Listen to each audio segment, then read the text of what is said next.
दोस्तों, पिछली बार की अपेक्षा इस बार महामारी से पीड़ित मरीजों की संख्या हॉस्पिटलों में काफ़ी बढ़ती जा रही है।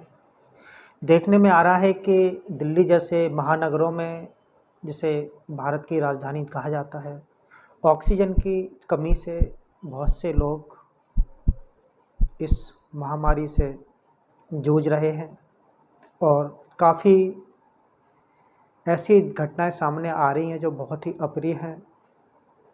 दोस्तों, आज हम इसी टॉपिक पर बात करेंगे कि ये महामारी जब होती है तो पेशेंट के अंदर पहले दिन से लेकर के 15वें दिन तक कौन कौन से लक्षण डे बाय डे नज़र आते हैं, जिससे कि हम पता कर सकें कि कहीं हम भी तो इस महामारी से पीड़ित तो नहीं हैं।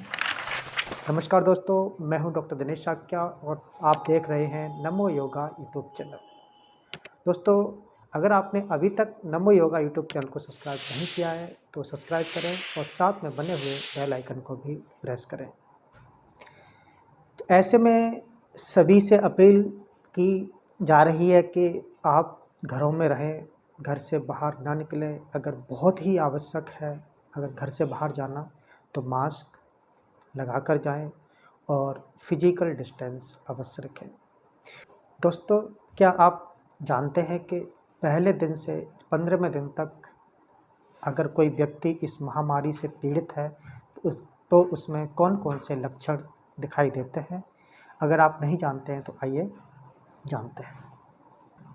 दोस्तों, जो लोग इस पीड़ादायक बीमारी से पीड़ित हैं उनमें से लगभग 88% यानी 88% लोग ऐसे होते हैं जिनमें पहले दिन से बुखार आता है और साथ ही उन्हें वीकनेस या थकान भी महसूस होती है। वही इस महामारी से संक्रमित लोगों को बुखार और कफ दूसरे दिन भी बना रहता है और ये लक्षण चौथे दिन तक दिखाई देते हैं, चौथे दिन तक बने रहते हैं। जबकि इस महामारी से पीड़ित अगर कोई व्यक्ति संक्रमित है, महामारी के वायरस से अगर कोई व्यक्ति संक्रमित है तो उसे 5वें दिन तक सांस लेने में दिक्कतें महसूस होती हैं और वही छठे दिन भी खांसी और बुखार बना रहता है और 7वें दिन लोगों को सीने में बहुत ही तेज़ दर्द तक होने लगता है। उन्हें ऐसा फील होता है कि उनके सीने में बहुत ज़्यादा दर्द हो रहा है। इसके अलावा जो मरीज इस बीमारी से संक्रमित होते हैं उनमें 15% मरीज 8वें और 9वें दिन में एक्यूट रेस्पिरेटरी डिस्ट्रेस सिंड्रोम महसूस करते हैं, यानी उन्हें सांस लेने में बहुत ही ज़्यादा परेशानी होती है, उनके चेस्ट में बहुत ही पेन होता है। और वहीं जो मरीज इस बीमारी से शिकार होते हैं उन्हें 10वें और 11वें दिन में सांस लेने की दिक्कतें और भी ज़्यादा बढ़ जाती हैं, ऑक्सीजन का लेवल कम होता चला जाता है। जबकि 12वें दिन ज़्यादातर लोगों का बुखार आना बंद हो जाता है, फिर उनको जो बुखार है, जो फीवर है, वो उनका धीरे धीरे ठीक हो जाता है। और वहीं 13वें और 14वें दिन में सांस लेने की दिक्कत भी धीरे धीरे खत्म हो जाती है और वो व्यक्ति पूर्ण रूप से स्वस्थ हो जाता है। लेकिन सबसे ज़्यादा प्रॉब्लम जो होती है वो 10वें और 11वें दिन होती है, जब उनकी बॉडी का ऑक्सीजन लेवल कम होता चला जाता है और जब ये लेवल 85 से नीचे गिरता जाता है तो वहाँ पर प्रेशर से शरीर को ऑक्सीजन देने की आवश्यकता भी पड़ती है और कई बार ऑक्सीजन का लेवल में सुधार नहीं आता है तो वेंटिलेटर की भी आवश्यकता पड़ सकती है।